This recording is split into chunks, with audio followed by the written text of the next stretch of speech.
Good afternoon, everybody. It's August the 21st, 2011. And I've been out of touch for a while because I've been off on vacation.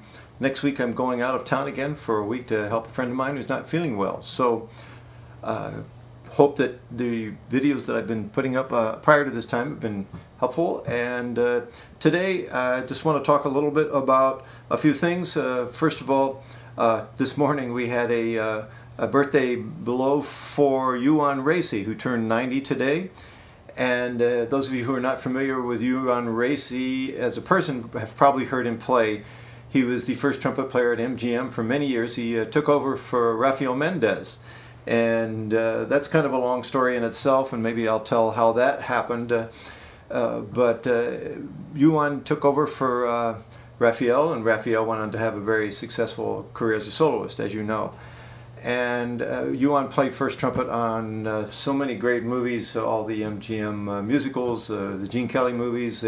He also played the wonderful trumpet solo, Jerry Goldsmith's solo on Chinatown. So it was quite a show this morning. There were a lot of wonderful known and unknown trumpet players, but all people there together in Yuan's honor. And I guess it was great because we had some special arrangements by Jack Fierman. And for example, Arturo Sandoval was there and played the solo in Chinatown. Wayne Bergeron played the solo from Trumpeter's Prayer. Those of you who are familiar with the Tutti Camerata series, Tutti's Trumpets, there's a great version of Trumpeter's Prayer by Conrad Gazzo. And those of you who aren't familiar, these are some of the names of the studio players from the 50s, 60s, maybe great artists of that era. Conrad Gazzo was probably the most famous and perhaps the best lead trumpet player of that time, and had this amazing sound. And he recorded the Trumpeter's Prayer. Legend has it that he had such a big, huge, strong sound that the mic placement had to be moved back 3 or 4 feet in order to accommodate his big, beautiful sound, and they did Trumpeter's Prayer in one take. So if you have a chance to check that out, that's an incredible album, Tutti's Trumpets. And Conrad Gazzo being the great lead trumpet player. And Yuan Racy is on that particular he's on that particular recording session. Though he doesn't have any solos, he was sort of the go-to guy when anybody needed any special help. Featured on that album was also Manny Klein, who did Lewis. I believe the Candoli brothers were on there and did some great playing.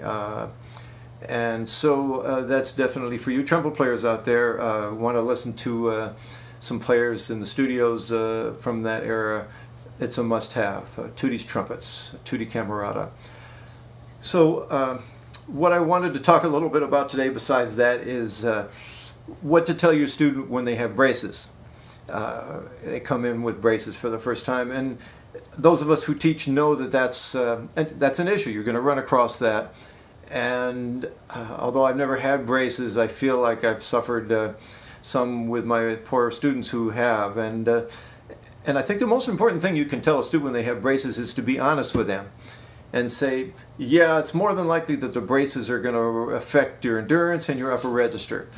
And that's the bad news. The good news, it's only going to be temporary. And also it gives us a good excuse to work on things other than high notes and endurance for a little while. I don't pretend to get into the wax, no wax. I think that's best left up to the dentist, but I know that wax can help, putting wax on the braces, but that's also up to the student. So I tell a student this is a great chance to work on being able to play with less pressure. It's a great chance to work on double tonguing and triple tonguing. It's a great chance to work on technique, Clark book scales. It's a great chance to work on jazz and jazz improvisation. So while it's going to be tough at first, there's a lot of benefits that we can have and still make. They're not necessarily benefits, they're things that we can do while the student has braces and getting used to the braces that will help the student continue to improve. So don't focus on the upper register because that'll just discourage the student, and don't focus so much as on endurance because for the same reason. But again, having braces is just, I've had lots of students that have braces and come out of it just fine and continue to play great. So I think it's important to point that out, and to be honest with the student, and not try to kid them and say, oh, it's going to be fine. It's going to hurt. They know that. So it's going to take a while, but they'll get used to it, and they'll be better trumpet players for having, and better people for having lived through it.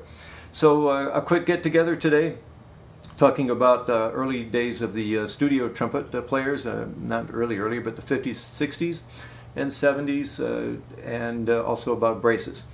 So I hope this finds you well, and I'm glad to be back online. I'm going to be online for a couple of days, and then I'm going back out of town again, as I said. So I'll put in a few videos, and I appreciate again that I've gotten lots of emails from people all over the world. I really enjoy receiving those. So take care. Thank you for watching, and keep blowing. Bye-bye.